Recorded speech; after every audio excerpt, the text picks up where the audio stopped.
ఈ ప్రభుత్వం ఏర్పడి 2 సంవత్సరాలు పూర్తి అవుతూ ఉంది. దాదాపుగా 50% 50% ఆఫ్ ద టెన్యూర్ వాళ్ళ యొక్క ప్రజలు ఇచ్చిన మ్యాండేట్ 50% అయిపోయి వచ్చింది. 50% కంప్లీట్ అయింది వాళ్ళ పరిపాలన 5 సంవత్సరాల్లో భాగంగా. ఇంతవరకు వాళ్ళు ఎన్నికలలో ఇచ్చినటువంటి హామీలు ఏమీ నెరవేర్చకపోవటం, రాష్ట్ర అభివృద్ధిని తిరోగమనం పట్టించడం, ప్రజల యొక్క మనుగడను ప్రశ్నార్థకంగా మార్చి అన్ని రంగాలలో వైఫల్యమైనటువంటి మాట మనకు స్పష్టంగా కనపడుతూ ఉంది. ఈ 2 సంవత్సరాల పాలన వైఫల్యాల గురించి వైఎస్ఆర్ కాంగ్రెస్ పార్టీకి సంబంధించిన నాయకులు మండల స్థాయిలో కూడా, పట్టణంలో మండల స్థాయిలో కూడా వివిధ స్థాయిలో నిరసనలు వ్యక్తం చేశారు.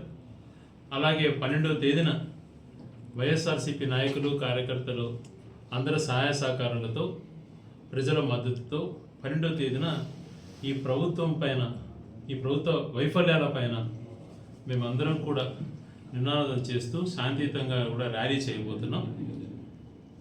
ప్రభుత్వం ఏర్పడింది, వాళ్ళ యొక్క బాధ్యత అన్నది విస్మరించారు. ప్రతిపక్షంగా మేమేదో మాట్లాడుతున్నారు అన్నటువంటి భావన కొంతమందిలో ఉండొచ్చు, కానీ వాస్తవాలు గణాంకాలతో సహా ఉన్నాయి. ఒక ప్రభుత్వం ఏర్పడి 2 సంవత్సరాలలోనే గత వైఎస్ఆర్ కాంగ్రెస్ ప్రభుత్వం సంక్షేమ కార్యక్రమాలు ఎంతో లిబరల్గా ఇచ్చి, దేశంలో ఏ రాష్ట్రంలో కూడా ఇవ్వని విధంగా ప్రజలకు డీబీటీ దాదాపుగా 3 లక్షల కోట్ల డీబీటీ ద్వారా చేర్పించి, 5 సంవత్సరాల్లో కరోనా లాంటి మహమ్మారి ఉన్నా కూడా 3,33,000 కోట్లు అప్పులు చేస్తే, వాళ్ళకున్నటువంటి మీడియా అనుకోండి, వాళ్ళకున్నటువంటి శక్తి సామర్థ్యాలతో తప్పుదో పట్టించే విషయంలో ముందు 4 అడుగులు ముందుకేసి 10 లక్షల కోట్లు అప్పు చేసేసింది అని చెప్పి మాట్లాడారు. అన్ని గణాంకాల్లో కూడా నిరూపణ అయిపడ్డది. 3,33,000 కోట్లు కార్పొరేషన్ లోన్స్, అన్ని లోన్లతో కూడా కలిపి ఆ 5 సంవత్సరాలలో మొత్తం దిగిపోయేటప్పుడు ఉన్నటువంటి అప్పు. ఆ 3,33,000 కోట్లలో కూడా గత ప్రభుత్వం కూడా చేసినటువంటి అప్పులు కూడా అంతకుముందు కూడా దాంట్లో కూడా యాడ్ అయ్యి ఉన్నాయి. మరి వీళ్ళు 2 సంవత్సరాలలోనే ఇప్పుడు 3,50,000 కోట్లకు పైగా అప్పు చేయడం జరిగింది. ఇంకా 3 సంవత్సరాల పరిపాలన ఉండగానే దాదాపుగా ఇప్పటికే 3,50,000 కోట్లు అప్పు చేసి రాష్ట్రాన్ని ఏ గతిపాలు పట్టించారు, ప్రజలను ఎత్తిన ఎంత అప్పు వేస్తున్నారు, రాబో తరాలకు కూడా ఇది ఎంతో భారంగా మారేటువంటి పరిస్థితి కలిగింది.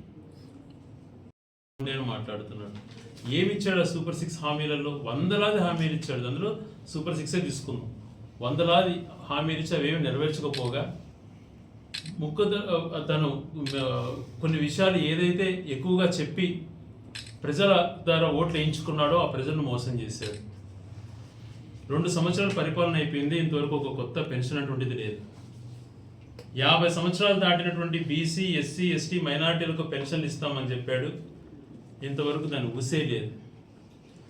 2 సంవత్సరాల నుంచి అర్హత పొందినటువంటి ఏ ఒక్క అర్హత ఉన్నటువంటి వ్యక్తికి ఒక కొత్త పెన్షన్ ఇవ్వలేదు అని అంటే పరిస్థితి ఏ రకంగా ఉందో అర్థం చేసుకోవాలి. పెన్షన్లలో గత ప్రభుత్వంలో 6 నెలలకు ఒకసారి క్రమం తప్పకుండా ఎలిజిబిలిటీ ఉన్న వాళ్ళకి అందరికీ కూడా పెన్షన్ ఇచ్చే పరిస్థితి ఉండేది. ఒక పక్కన అవ్వలను, తాతలను, వితంతువులను, మహిళలను ఈ విధంగా మోసం చేశాడు. మరొక పక్కన 18 సంవత్సరాలు దాటినటువంటి ప్రతి మహిళకు 1,500 ఇస్తానన్నాడు. 18 సంవత్సరాల నుంచి 60 సంవత్సరాలు ఉన్న వారికి ప్రతి ఒక్క మహిళకు నేను ప్రతి నెల 1,500 ఇస్తాను. సంవత్సరానికి 18,500 చొప్పున డబ్బులు వస్తే ప్రతి నెల వాళ్ళకు వస్తుంది. 60 సంవత్సరాలు దాటడానికి పెన్షన్ ఉంటుంది కాబట్టి ఇంక ప్రతి మహిళకు పండగే పండగ. ఇంతవరకు ఏదైనా ఊసెత్తుకున్నాడు? ఎంత అన్యాయమైనటువంటి పరిస్థితి అండి. ఎవరన్నా మహిళలను మోసం చేస్తారా? మహిళలకు ఏది కూడా ఇవ్వకపోగా గత ప్రభుత్వంలో ఇస్తున్నటువంటి చేయూత, ఆసరా, కాపు నేస్తం, ఈబీసీ నేస్తం లాంటి పథకాల ద్వారా మహిళలకు లబ్ధి చేకూరేది. డ్వాక్రాలో క్రమం తప్పకుండా 0 వడ్డీ వచ్చేటువంటి పరిస్థితి ఉండేది. ఇప్పుడు ఆ 0 వడ్డీ లేదు, ఆ లోన్లు ఇచ్చేటువంటి పరిస్థితి సరిగా లేదు. వాళ్ళకు మాఫీ కథ దేవుడేరుగా కనీసం వాళ్ళ జీవనశైలిలో మార్చడానికి వస్తున్నటువంటి అంతో ఎంతో భరోసా ఇస్తున్నటువంటిది ఏది కూడా తీసేసి, ఇస్తానటువంటిది ఏది కూడా ఇవ్వకుండా 2 సంవత్సరాలైనా ఇంతవరకు నిమ్ముకు నీరెత్తినట్టున్నారు. మళ్ళీ ఏమంటున్నారు? మేము అన్నీ కూడా సూపర్ 6 హామీలు నెరవేర్చాము అని అంటారు. మహిళలను మోసం చేసావు, రైతులను అయితే నిర్దాక్షిణంగా వాళ్ళ గొంపలు ముంచుతున్నాం. గిట్టుబాటు ధర కల్పించడంలే, ఇంతవరకు ఒకసారి ఇన్పుట్ సబ్సిడీ లేదు. మరో పక్కన చూసుకుంటే రైతుల పరిస్థితి దయనీయంగా ఉంది. ఎరువుల కొరత ఉంది. అంత ప్రభుత్వం ఏర్పాటు చేసినటువంటి రైతు భరోసా కేంద్రాలను పూర్తిగా ఎత్తేసావు. రైతుల గురించి ఆలోచన చేసే పరిస్థితి లేదు. గత సంవత్సరంలో ఏ రకంగా అయితే మామిడి రైతులు ఇబ్బంది పడ్డారు, ఈసారి జాగ్రత్తలు తీసుకున్నానంటే ఇప్పుడు మళ్ళా అదే పరిస్థితి. ఆడ ఫ్యాక్టరీ దగ్గరికి వెళ్ళి 3 రూపాయలు 4 రూపాయలు ఫిక్స్ చేస్తారు. రైతులు వాళ్ళ ఆత్మాభిమానం చంపుకుంటా లైన్లలో నీళ్ళలో క్యూలలో నిలబడుకొని రకరకాల ఇబ్బందులు పడుతున్నారు. ప్రభుత్వం నుంచి మద్దతు ధర ఇస్తామంటారు, ఇంతవరకు లేదు. గతంలో కూడా రైతులకు ఎవరికి డిపాజిట్ చేయలేదు. ఈ రకంగా అన్ని రకాల వాళ్ళను మోసం చేస్తూ ఏ ఒక్క రైతు టమాటో రేటు పరిస్థితి అలాగే ఉంది.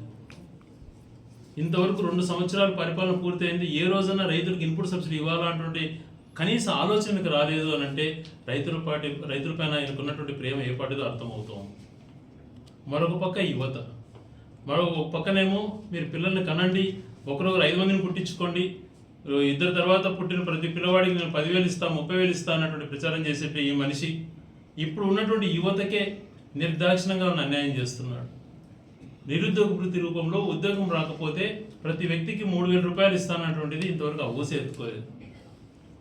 యువతను నిర్దాక్షిణంగా, మహిళలను ఎవరు మోసం చేయరు చేశాడు, యువతను ఎవరు మోసం చేయరు చేస్తున్నాడు. ఉద్యోగాలు జాబ్ క్యాలెండర్ అన్ని ఇస్తానంటున్నాడు. గత ప్రభుత్వంలో ఒకేసారి అన్ని ఆఫీసెస్ బాగా ఉండాలి, ప్రజలకు దగ్గరగా ఉండాలని చెప్పి 1,30,000 ఉద్యోగాలు ఇచ్చి ఏ చిన్న ఆటంకం కూడా కలగకుండా, ఏ చిన్న రిమార్క్ కూడా రాకుండా, ఏ ఒక్క ఆరోపణ లేకుండా పిలిచేస్తే ఈరోజు గత ప్రభుత్వం ఇచ్చినటువంటి జీవోనే కొనసాగించి డిఎస్సిలో 15,000 ఉద్యోగాలలో ఎన్ని రకాల అపాసపాలైనారో చూడండి. ఈరోజు ఒక్కదానిపైన క్లారిటీ చెప్తున్నారా? మోసం జరిగిపోయింది, యువతకు అన్యాయం చేశారు, ఆ పోస్టర్లో కూడా మీరు మోసాలు చేసి డబ్బులు దండుకున్నారు అని అంటే గతంలో ఫస్ట్ టైం జరగలేదన్నారు, ఇప్పుడేమో హారిజాంటల్ అనేది అర్థం కాల. ఇది కూడా మేము కాదు, జగన్ పెట్టాడంటాడు. మళ్ళీ ఏది కూడా మీ వైఫల్యాలంతా కూడా జగన్ గారు గత ప్రభుత్వం పైన తోసేయడమే కానీ మీరు చేసినటువంటి చట్టాల పైన ఏ రోజు మాట్లాడు. కూటమి భాగస్వామ్యంలో ప్రభుత్వంలో వరుసగా నీట్ పేపర్ లీక్ అయి విద్యార్థుల భవిష్యత్తు, మరొక పక్కన వాళ్ళకు ఇవ్వాల్సినటువంటి ఫీజు పేమెంట్స్ బకాయిలు పెండింగ్ పెట్టి 6,000 కోట్ల రూపాయలు పైగా ఇచ్చేసారు. ఈరోజు ఇంజనీరింగ్ అయిపోయేటువంటి విద్యార్థులకు సర్టిఫికెట్స్ రాక ఆ డబ్బులు కట్టలేక మానసిక వేదనకు గురవుతున్నారు. డిగ్రీలు పూర్తయిన వాళ్ళ విద్యార్థుల పరిస్థితి అలాగే ఉంది. దాదాపుగా 6,000 కోట్ల రూపాయల పైగా బకాయిలు పెట్టాడు, అవి ఇవ్వనంటున్నాడు. అలాగే ఆరోగ్యశ్రీకి సంబంధించి కూడా ఇప్పుడు 5,000 కోట్ల పైన దాటిపోయింది బకాయిలు. హాస్పిటల్స్ అంతా కూడా సరైనటువంటి ట్రీట్మెంట్ ప్రజలకు ఇవ్వటం లేదు. వాళ్ళకి ఏదైనా జబ్బు చేసేంత ముందు ధైర్యంగా ఎక్కడికైనా హాస్పిటల్కి వెళ్ళి ఫ్రీగా వైద్యం చేయించుకునే పరిస్థితి. ఈరోజు అరాకొర 100కి 1-2 నాయకులు కమిషన్లు తీసుకొని CMRF అని చెప్పి నాయకులు ఇళ్ళ ముందర నిలబెట్టి వాళ్ళ ఆత్మాభిమానంతో ఆడుకుంటున్నారు. ఇదే పరిపాలన అంటే? అన్ని రకాల వైఫల్యాలు విద్యార్థుల విషయంలో లేదు, మహిళల విషయంలో లేదు, రైతుల విషయంలో లేదు. అన్ని రకాల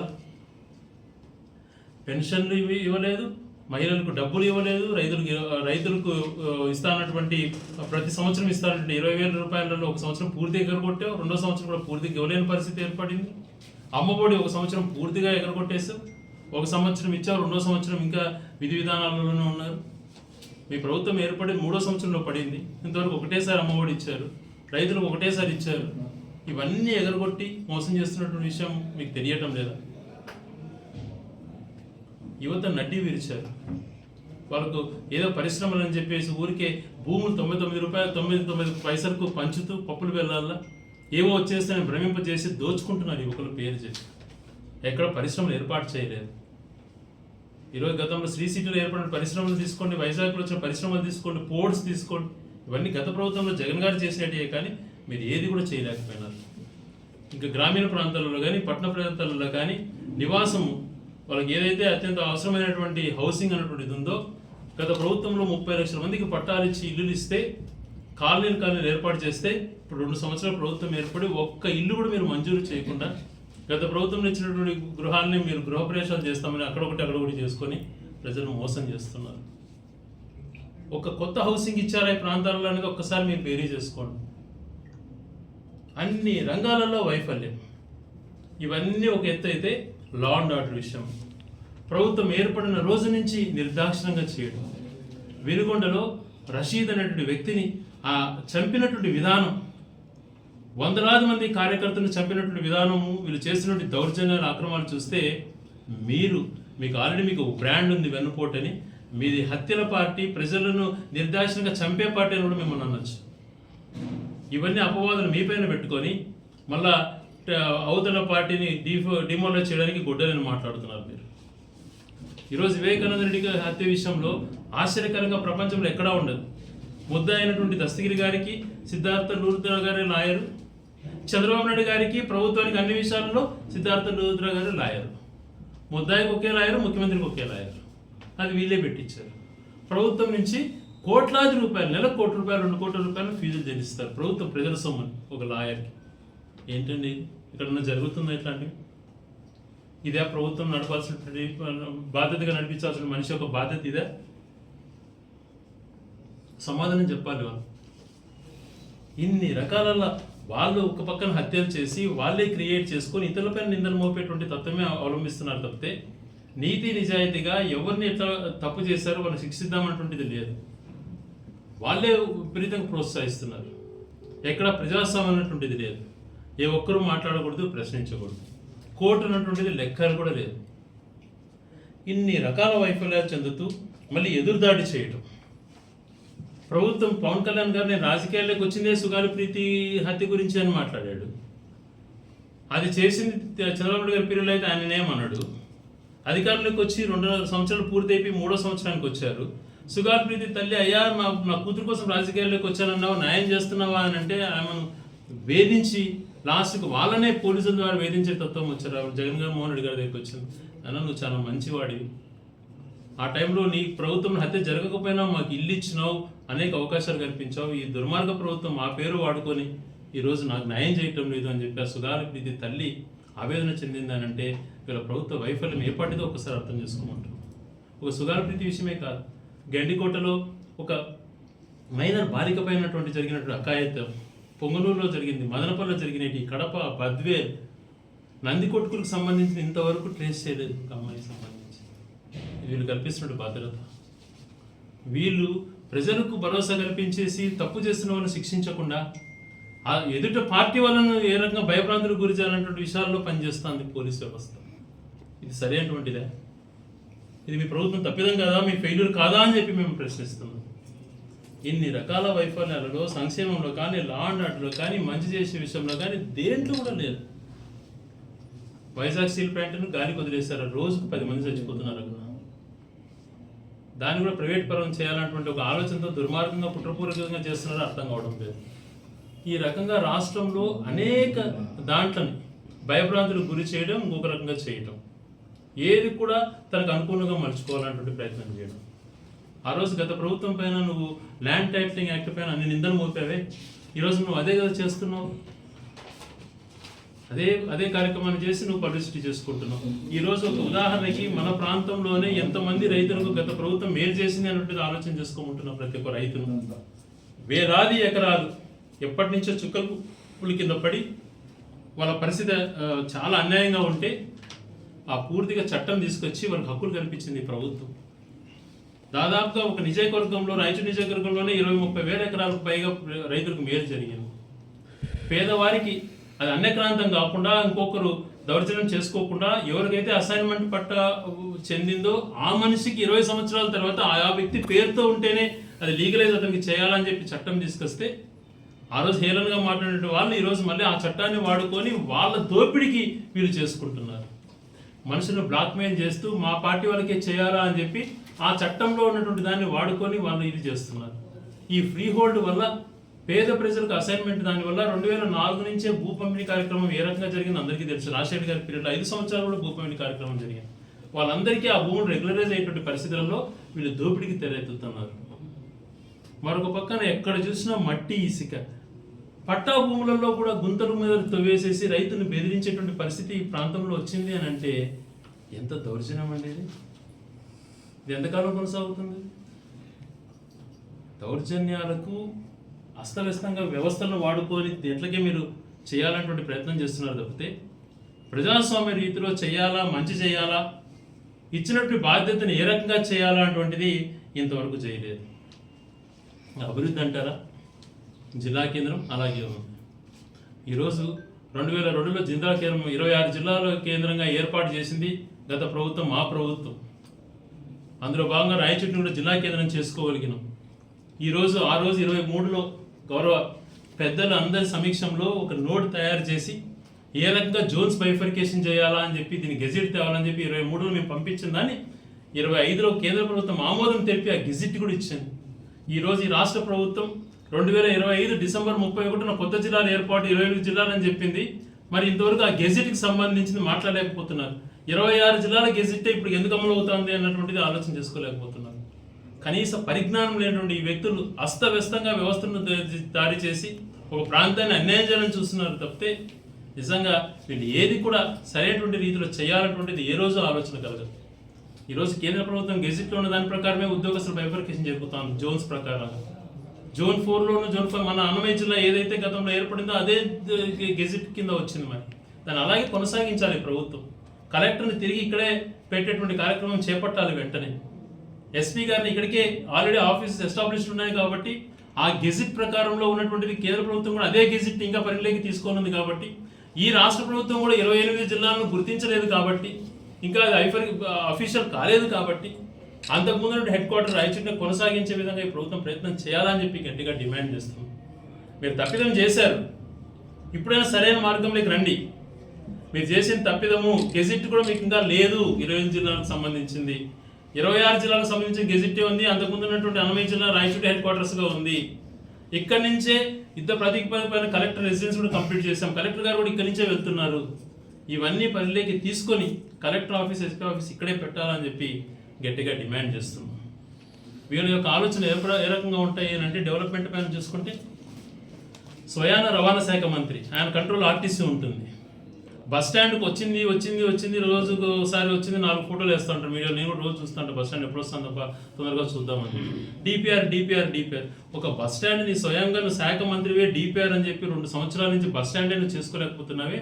నేను చేసిన డెవలప్మెంట్ గురించి హేళనగా మాట్లాడతారా మీరు? ఇట్లాంటి డిపిఆర్లు ఎన్ని తయారు చేసి నేను ఈ ప్రాంతానికి మేలు చేశాను అటువంటిది ఒకసారి ఆలోచన చేసుకోండి.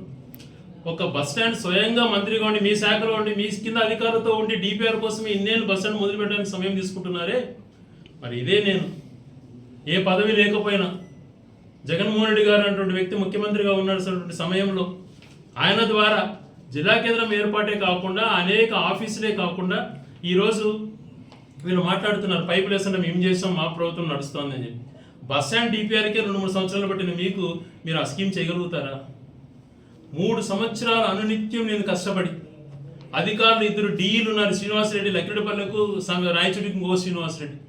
వీళ్ళ ద్వారా ఎక్కడ పైప్ లైన్ ఉండాలా, ఎక్కడ ఓవర్ హెడ్ ట్యాంక్ ఉండాలా, ఏ ప్రాంతం నుంచి గ్రావిటీ వస్తుంది, ఏ ప్రాంతం నుంచి పంపు గ్రావిటీతో వాటర్ పోయడానికి ఫోర్స్గా ఏ లైన్ వేస్తే బాగుంటుంది అని చెప్పి చిన్నపిల్లలాగా స్కూల్ పిల్లలాగా కూర్చొని పెన్సిల్ తీసుకొని రోజు డ్రాయింగ్స్ తీసుకుంటా చేసినటువంటి పరిస్థితి మాకు 3 సంవత్సరాలు పట్టింది ఆ డిపిఆర్ చేయడానికి. ఆ పని జరిగితే క్రెడిట్ చోరీ ఏం చేస్తాం. బస్ స్టాండ్ డిపిఆర్ 3 ఏళ్ళు పట్టిన వాళ్ళు మీరు ఆ స్కీమ్ చేయగలుగుతారా? హంద్రీనివా గాలేరు నగిరి అటువంటిది లింక్ చేయాలా? గాలేరు నగిరి ఇచ్చేటువంటి గ్రావిటీని హంద్రీనివాకి త్రూ రాయచోటి వెలుగుల ద్వారా కలిపితే అనంతపురం జిల్లా నుంచి వచ్చేటువంటి నీళ్లతో అది ఎప్పుడో వచ్చేది అరకొర నీళ్లు మనకు ఆ ఆస్కారం లేకుండా దీంతోనే సస్యశ్యామలం అవుతాయి ఇక్కడ భూములు అని చెప్పి దాని డిపిఆర్ తీసుకొని వచ్చి టెండర్లు కూడా పిలిపించిన పరిస్థితి. ఒక డిపిఆర్ తయారు చేయలేదు మేము, దాన్ని జీవోలు ఇప్పించి ప్రభుత్వం దాని టెండర్లు కూడా పిలిపించి వర్కులు కూడా సుమారు పురోగతి సాధించినాం. కరోనా లాంటి పరిస్థితి వచ్చినా కూడా మీరు మా గురించి అవహేళనగా మాట్లాడతారు. ఈరోజు ఎస్ఎన్ కాలనీలో పార్క్ జరుగుతుందంటే నేను చేయించిందే కదా.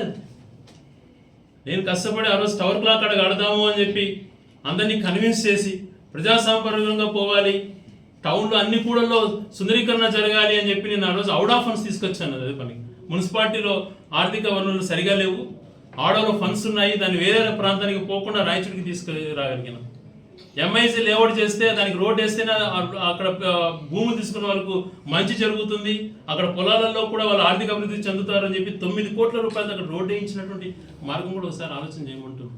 ఇవన్నీ ఎట్లా జరిగాయి అన్నటువంటి ఒక పని చేయాలంటే ఒక సంకల్పం ఉండాలి.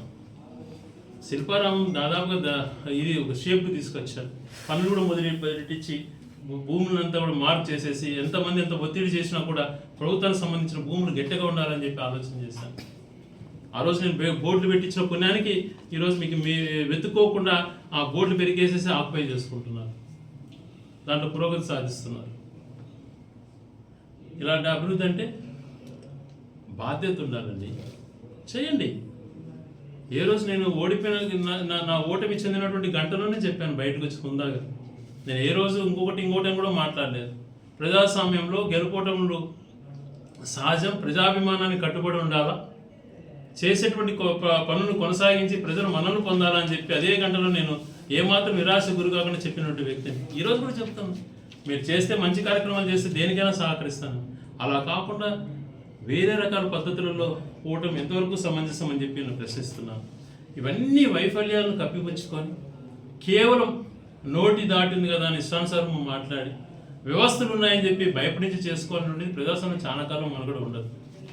హిట్లర్, ముసోలిని ఇటువంటి వ్యక్తులే కాలగర్భంలో కలిసిపోయినారు. ఎగిరిపడిన వాళ్ళంతా కూడా ప్రపంచాన్ని ఆశిస్తా ఉన్నటువంటి వ్యక్తులంతా కూడా ప్రపంచాన్ని మేము భయపడేందుకు గురి చేస్తూ ఉన్నటువంటి వాళ్ళే కాలగర్భంలో కలిసినటువంటి పరిస్థితులు ఉన్నాయి. ఎంతసేపు ఉన్నా ప్రజాస్వామ్యంలో ప్రజల మనసు ఎలా గెలుపొందాలి, రాబోయే తరాలకు ఎలాగో ఉపయోగపడాలనేటువంటి ఆలోచన చేయాలి. ఒక రింగ్ రోడ్ చేయాలంటే దాని వెనకలో ఉన్నటువంటి కృషి ఎంత, ఒక జిల్లా కేంద్రం రావాలంటే దాని వెనకల ఉండే కృషి ఎంత, ఒక వాటర్ స్కీమ్ రావాలంటే దాని వెనకల ఉండే కృషి ఎంత, గాలేనగిరి నుంచి వాటర్ పట్టుకొచ్చి గెండుకోవడానికి తీసుకురావాలంటే దాని వెనకల కృషి ఎంత, దాని పడినటువంటి తపన, దానికి పడినటువంటి కష్టం ఒక్కసారి ఆలోచన ఏ రోజు కూడా చెప్పుకోలేదు. ఇవన్నీ బాధ్యత అనుకుంటాం. ప్రజలు ఇచ్చినటువంటి మ్యాండేట్ని అది ఒక బాధ్యత. ఇవన్నీ కూడా చేయాలి. ఆ కంటిన్యూస్ ప్రాసెస్ అనేది కొనసాగించాలి. అలా కాకుండా లేదు మా పద్ధతుల్లో మేము ఉంటాం, దౌర్జన్యాలు చేస్తామంటే చాలా కాలం మనుగడలో ఉండదు. ఈ కుటుంబ ప్రభుత్వం ఏర్పడిన తర్వాత నిత్యావసర సరుకులు ఎంత ధరలు పెరిగిపోయినాయి. ఈ 2 సంవత్సరాలలోనే డీజిల్, పెట్రోల్ పరిస్థితి ఒకసారి ఆలోచన చేయమంటున్నా. ఒక నెల రోజుల్లోపే 10 రూపాయల దాకా తీసుకుపోయినారు, పెంచేశారు. ప్రతిరోజు నిత్యం వాడుకునేటువంటి సిలిండర్ ధరలు రోజుకి 20 రూపాయలు, 30 రూపాయలు పెంచుకుంటూ పోతున్నారు. గ్యాస్ సిలిండర్ ధరలు పెంచిరి, పెట్రోల్ డీజిల్ ధరలు పెంచిరి. గతంలో ఏం మాట్లాడారు, ఈ రాష్ట్రంలో దేశంలో హైయెస్ట్ ఆంధ్ర రాష్ట్రంలో ఉంది పెట్రోల్ ధరలు అన్నారు. ఈరోజు మరి ఎందుకు తగ్గించలేకపోతున్నారు? పక్కన కర్ణాటకలో మనకన్నా చాలా తక్కువ ఉంది, తమిళనాడులో తక్కువ ఉంది, తెలంగాణలో తక్కువ ఉంది, పక్క ఒరిస్సాలో తక్కువ ఉన్నాయి. బార్డర్ స్టేట్స్ అన్నింటిలో మనకన్నా 5 రూపాయలు, 10 రూపాయలు తక్కువ ఉన్నాయి. విపరీతంగా పెట్రోల్ డీజిల్ పెంచేసి, సిలిండర్లు పెంచి, నిత్యావసర సరుకులు ఇష్టానుసారం పెంచి ప్రజలను అధోగతి పాలు చేస్తూ మళ్ళీ మీరు మాట్లాడుతున్నారు. ఇన్ని రకాల ఈ ప్రభుత్వం వైఫల్యం చెందింది కాబట్టి ఖచ్చితంగా వైఎస్ఆర్ కాంగ్రెస్ పార్టీకి సంబంధించి వీళ్ళ వైఫల్యాలను ప్రజలకు తెలియచేసేందుకు 12వ తేదీన అందరూ వైఎస్ఆర్సీపీ నాయకులు, కార్యకర్తలు ఈ నిరసన కార్యక్రమంలో పాల్గొనాలని విజ్ఞప్తి చేస్తూ, ఈ ప్రభుత్వ వైఫల్యాలను దాదాపుగా వీళ్ళ టెన్యూర్ అర్థం కంప్లీట్ అయిపోతుంది కాబట్టి చేసే పరిస్థితులలో కూడా వీళ్ళు లేరు కాబట్టి ప్రజలు ఇంకా మోసం చేసి ఇంకా ఈ రాష్ట్రాన్ని అప్రూపాలు చేసే ప్రయత్నంలో ఉన్నారు కాబట్టి యువత, మహిళలు, రైతులు, ఉద్యోగస్తులు నిర్దాక్షిణంగా ఉంచడం, వాళ్ళకి ఇంతవరకు వాళ్ళకి సంబంధించింది ఐఆర్ ఇంతవరకు లేదు. వాళ్ళకు ట్రైనింగ్ అని చెప్పి కనీసం ట్రైనింగ్లో వాళ్ళకి ఇచ్చిన డబ్బులు కేటాయింపులు 2 పూట్ల భోజనం కూడా సరిగా పెట్టలేని, 1 పూట భోజనం కూడా పెట్టలేని పరిస్థితుల్లో ఆకలి వాళ్ళు అలమటిస్తా అంటే చూసి ఆనందపడుతున్నారు కొంతమంది. వాళ్ళకి ఏ రకంగా వాళ్ళకి ట్రైనింగ్ ఎంత ఇంపార్టెంట్, ఎందుకు పిలిపించినాం, వాళ్ళకి సరైన వసతులు ఉన్నాయా లేదా అన్నటువంటి చూసుకునే పరిస్థితుల్లో కూడా ఈ ప్రభుత్వం లేదు. వాళ్ళని కూడా బెదిరించేటువంటి తత్వంలో చూడడం. కానిస్టేబుల్స్ పరిస్థితి ఘోరంగా ఉంది. వాళ్ళని మాట్లాడే విధానంలో గౌరవం లేకుండా వాళ్ళని సంబోధించే విధానం చూసి నేనే బాధపడుతున్నా. ఒక అధికారిని నీకన్నా పెద్దవాడైనా చిన్నవాడైనా గారు అని సంబోధించాలా, లేకపోతే పేరుతోనే పిలవాలి, కానీ ఏకవచనంతో పిలిచేటువంటి పరిస్థితి రాజకీయ నాయకులకు ఏర్పడడం దురదృష్టకరం. కానిస్టేబుల్ అలాగే అవమానిస్తున్నారు, ఎస్ఐలు, సీఏలు దారుణంగా మాట్లాడుతున్నారు. సీఐల పరిస్థితి ఇంతవరకు 80 మంది రాష్ట్రంలో పైగా 80 నుంచి 100 మంది పైగా పోస్టింగ్లు రాక వాళ్ళ కుటుంబాలు పోషించుకునే పరిస్థితి, జీతాలు రాక అల్లాడిపోతున్నారు. మరొక పక్కన డిఎస్పీల పరిస్థితి కూడా అలాగే ఉంది. ప్రతి చిన్న దానికి ఐజీలు, డిఐజీ స్థాయిలో ఉన్నటువంటి వ్యక్తులు కానిస్టేబుల్కు, ఎస్ఐలకు ఫోన్ చేసి బెదిరించేటువంటి సిస్టమ్కి వచ్చినారు అని అంటే వీళ్ళ వ్యవస్థ ఏ రకంగా దిగజారిపోయిందో ఒకసారి అర్థం చేసుకుంటాం. కనీసం ఎస్పీ పరిజ్ఞానం కూడా లేకుండా, ఎస్పీతో మాట్లాడినటువంటి కట్టసీ లేకుండా పై అధికారులు కానిస్టేబుల్ స్థాయి కూడా ఫోన్ చేసి బెదిరించేటువంటి వ్యవస్థను వీళ్ళు తీసుకొచ్చారు అని అంటే ఎంత ఘోరంగా ఉందో ఈ వ్యవస్థలు ఒకసారి ఆలోచన చేయాలి. ఎన్ని విషయాలలో ఈ వైఫల్యాలన్నీ కూడా పూర్తిగా ఉన్నాయి కాబట్టి ఈ వైఫల్యాలు అన్నిటి కూడా ప్రజలకు తెలియచేయాలంటే మనం శాంతిపూర్వకంగా మనకి ఏదైతే పెద్దలు నేర్పించినటువంటి ఒక మంచి విధానం అయితే నేర్పించారో ఆ విధానంలో భాగంగా దాన్ని అనుమతిస్తూ ఆ రూల్స్ ఫాలో అవుతూ ఆ రోజు శాంతియుతంగా జరిగిన ర్యాలీని అందరూ పాల్గొనాలని చెప్పి తెలియచేస్తూ, అలాగే ఈ ప్రభుత్వ వైఫల్యాలు ఏవైతే ఉన్నాయో ఇవన్నీ కూడా సుదీర్ఘంగా నేను వివరించాను. ఇవన్నీ మన మీడియా సోదరుల ద్వారా ప్రజల ముందుకు వెళ్ళాలని చెప్పి మీడియా సోదరులను కోరుకుంటూ సెలవు తీసుకుంటాను.